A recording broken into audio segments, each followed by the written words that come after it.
It's a place that's so well known that for some, the name has become synonymous with coffee. But how did it get so big? And how can this help you learn English in just 15 minutes? Find out now on English News Worth Talking About.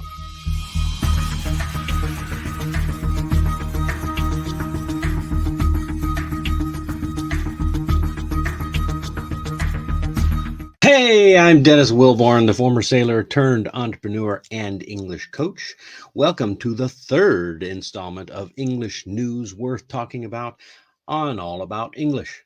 This is the show where I break down some of the most popular news articles chosen by my clients to help you reach your English learning goals faster. Be sure to stick around to the end where I answer an audience question about how to keep conversations from dying. Dun, dun, dun. Okay, that's enough. Today is October 10th, 2022, and our article comes once again from ngoo.com. This is the website that introduces simple news articles to English learners every single day. Today, we are changing the subject a bit to look at something that's a bit dearer to my heart, entrepreneurship. Let's see what it's all about. How Starbucks became the world's biggest coffee house. How Starbucks became the world's biggest coffee house. Hey, I tell you, coffee, it's one of my favorite things in the world. So we're talking about two of my favorite things, coffee and entrepreneurship. So please pay attention. Oh, that's good. Coffee. All right, so let's start with our vocabulary as always. The first word on our list, roast. Roast means to cook food in an oven or over a fire. Now, a lot of people think that cooking over a fire is called barbecuing or to barbecue. That is not entirely correct. Barbecue is more of a slow cooking over fire or in a type of oven warmed by fire, so you get a lot of smoke and low temperature. That's good stuff. Everything else is roasting or grilling. Okay, we roast meat, we roast mushrooms, we roast vegetables on the grill, and we also roast coffee beans. Yes, coffee beans, peanuts, all kinds of different things can be roasted, and it brings out the flavor. Mwah! Magnificent. All right, the next word is mermaid.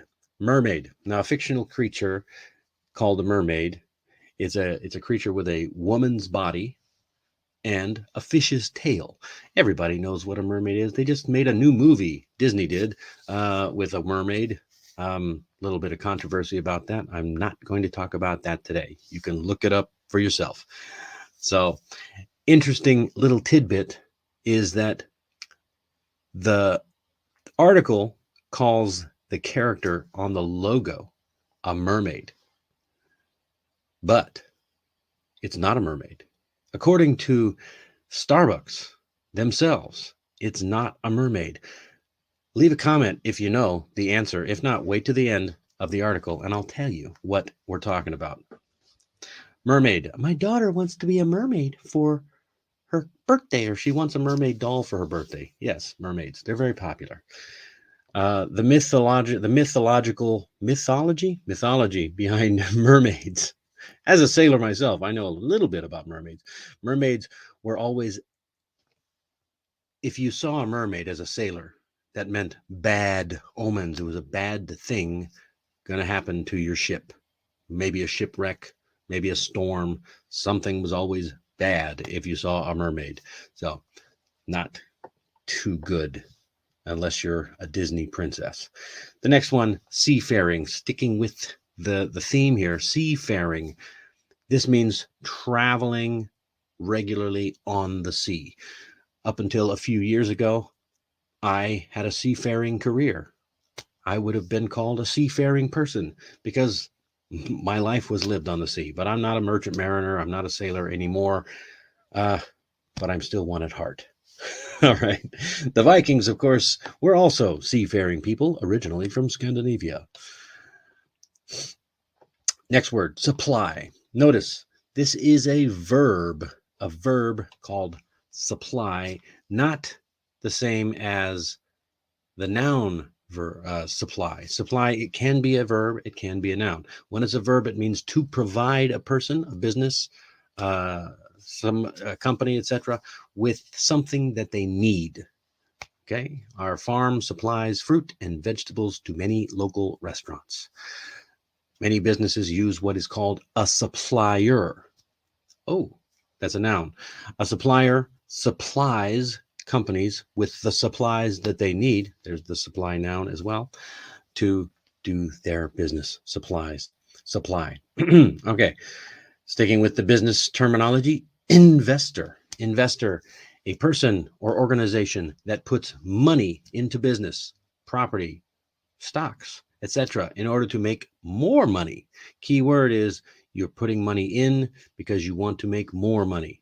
People don't invest in things intentionally that they're going to lose money in unless they are elected officials, in which case they love to put money in to things that fail because it's not their money to begin with.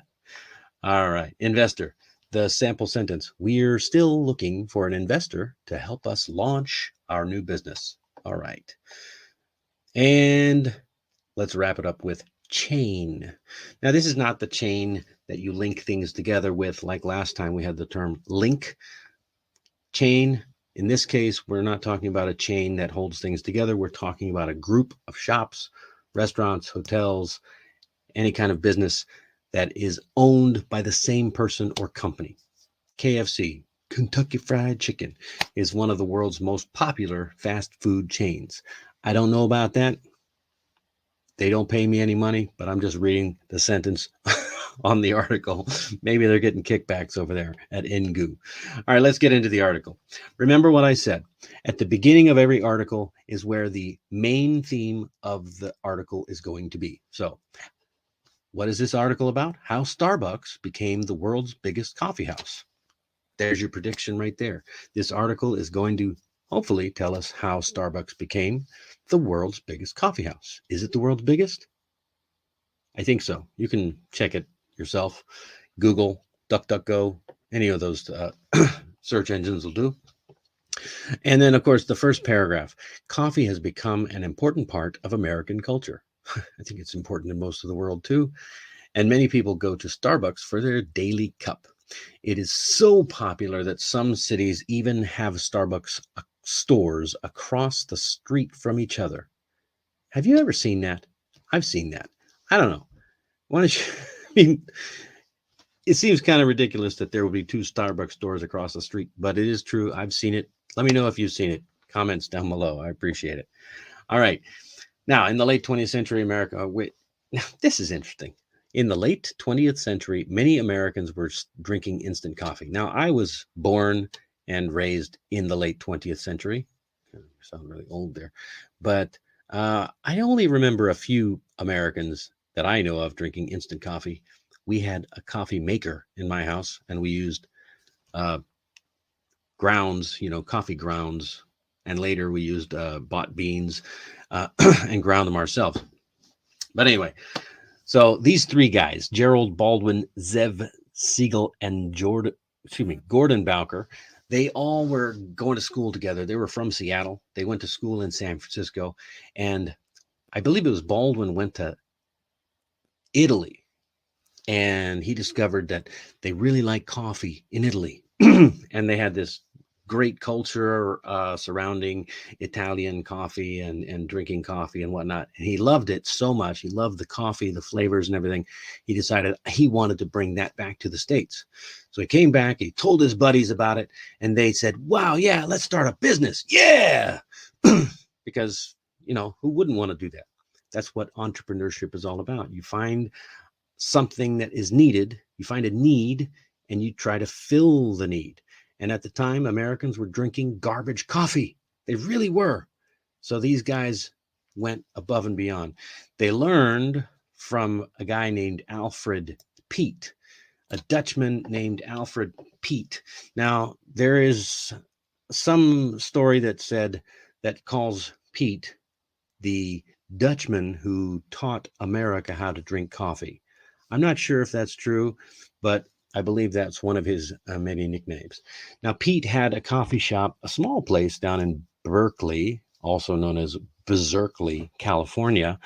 And this was way back in 1966. He bought his raw coffee from overseas, shipped it to San Francisco or Berkeley, and roasted it himself. And he's the one who taught Baldwin how to roast beef. Now, I think it was Baldwin who actually learned how to roast. Siegel and Bowker decided they were going to focus on the business, and they found a place in Seattle to do that. In 1971, they opened their first Starbucks store. Now, interesting story about Starbucks. The name Starbucks, as they mentioned in the article, comes from Herman Melville's book, Moby Dick. Now, why is that special to these guys, and why is that special to the article?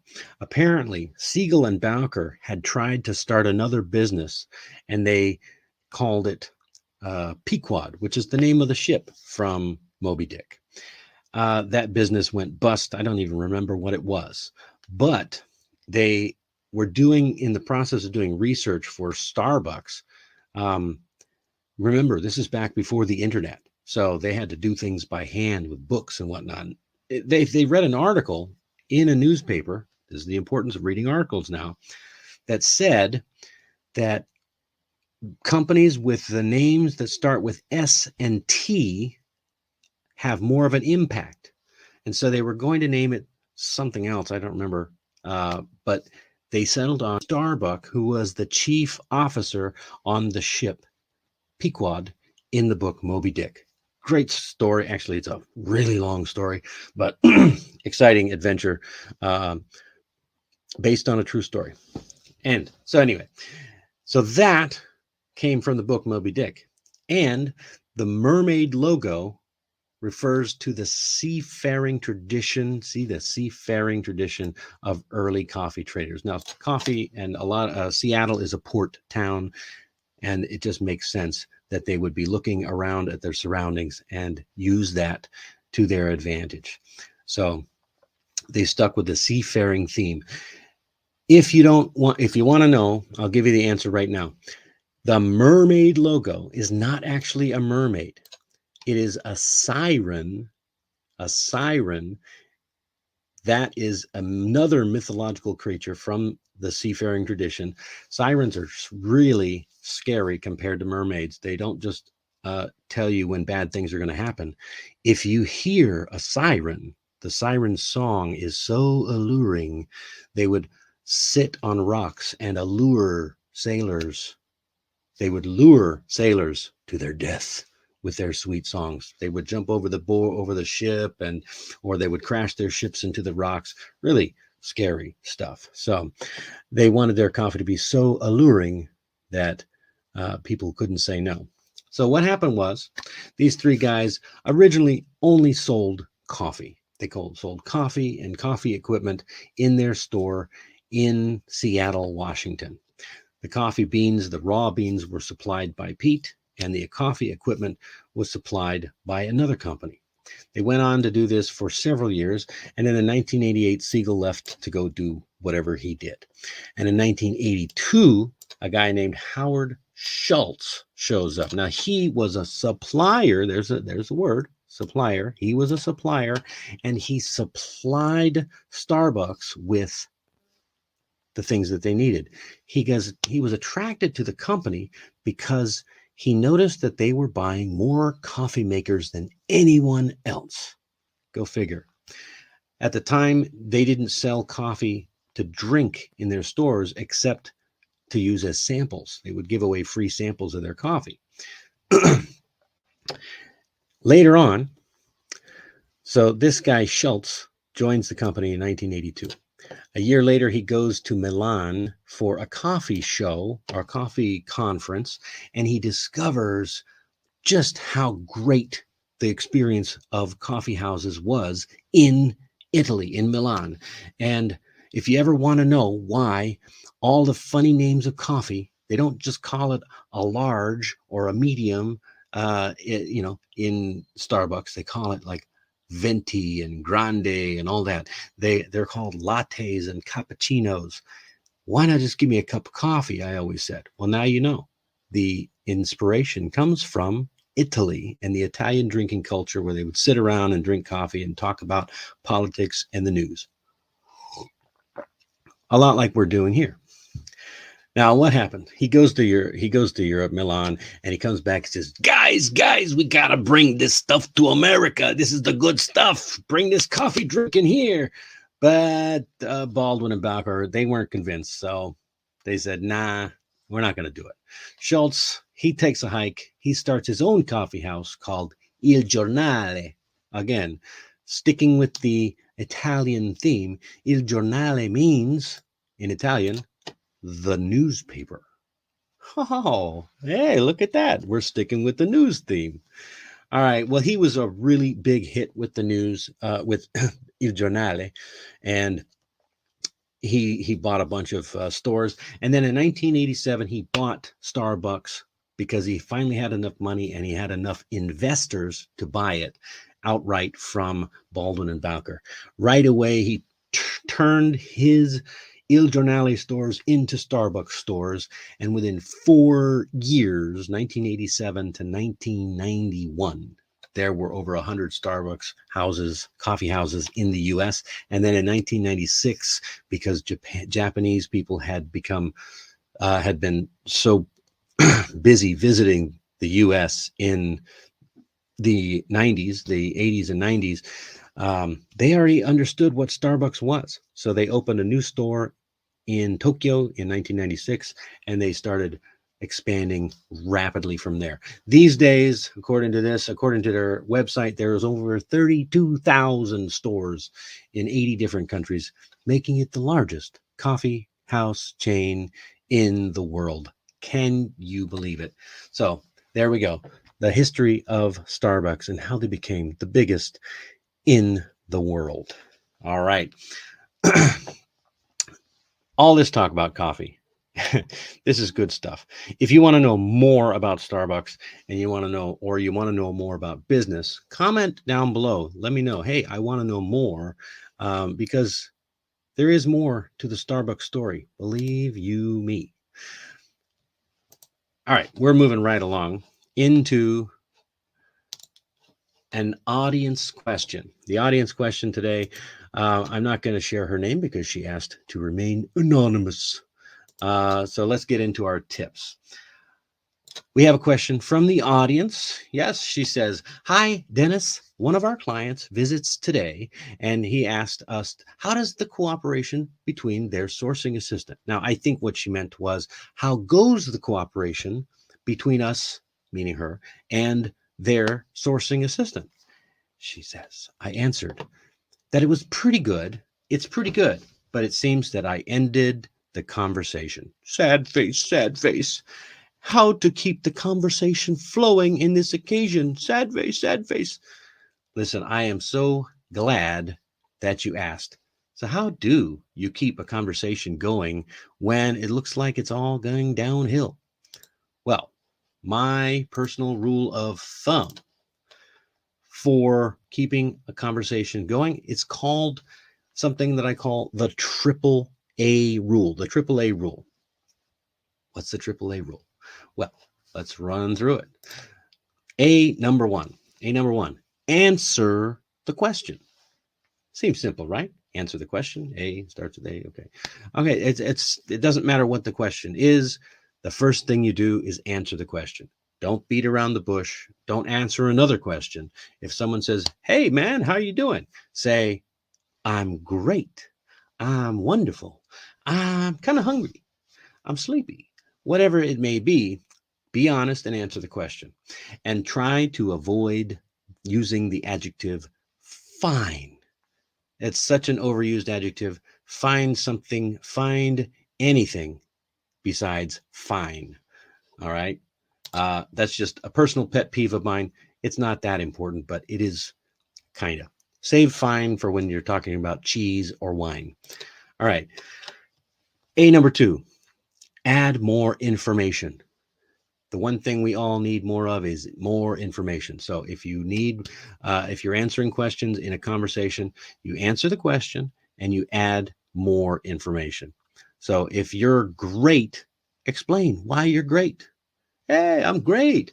I just won the lottery. I'm great. I just saw the best video from Dennis on Amazing Talker or on All About English. It was great. It was wonderful. It was so cool. Now, that's wonderful, and everybody's going to feel happy that you shared that extra information. But the next thing you should always do, the final A to fill it all up, is ask a similar question. What about you? How about you? I don't know. That's the simplest question to ask. Asking, how about you? Or it could mean asking something related to what you just said, like, I'm great. I just had dinner.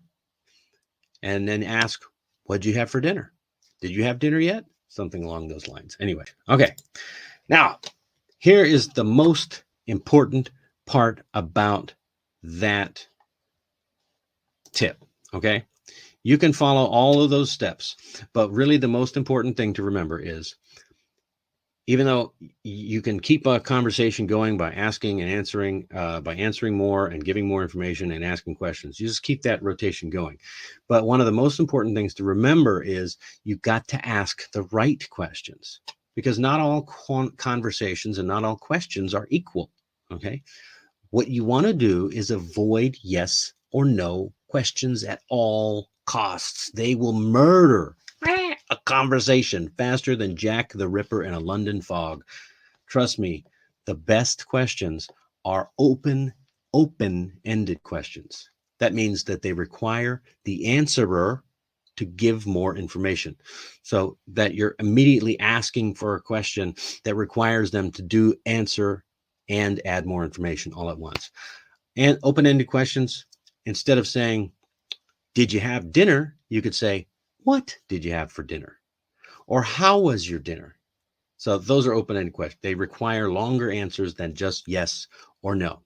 And if someone asks you a yes or no question, don't just say yes or no. Did you have dinner? Yes. See? Conversation is dead. You killed it. So unless you want to kill the conversation, don't ask yes or no questions. That's the best thing to keep in mind. All right. Finally, let's see. What did we learn today? We learned, number one, some business owners are content to say small. They do. I mean, come on. These guys who started Starbucks, they started small, and they were happy where they were. And for years, they spent over a decade, over 10 years with their small little business in Seattle. They had a couple of stores. They never opened up a coffee house or anything like that. It wasn't until the guy with the visionary, who was the visionary, took it to the next part. So it all depends on how big your vision is. All right. Number two, partnerships are hard work. Sometimes it is tough to make a partnership work. And sometimes a visionary person has to blaze their own trail. So if it's not working out in partnerships, like in this story, sometimes you got to work on your own vision. Entrepreneurship is usually a big picture type of job. And finally, number three, if you want to keep a conversation going, you've got to feed it with questions. Okay, it's like putting logs on a fire. The fire starts to go out, put on another log. It'll kindle and start back up. All right, that is all the time we have for today. And all this talk about coffee has got me craving a fresh cup. So if you find these videos helpful and entertaining, you can buy me a cup of coffee just to keep me going. Click the link in the description down below. Thanks very much, and we'll see you next time. Your homework for today: be sure to share this program with just one of your friends. Smash the like button and leave a comment about what you've learned down below. Be sure to subscribe and hit the bell so you don't miss anything.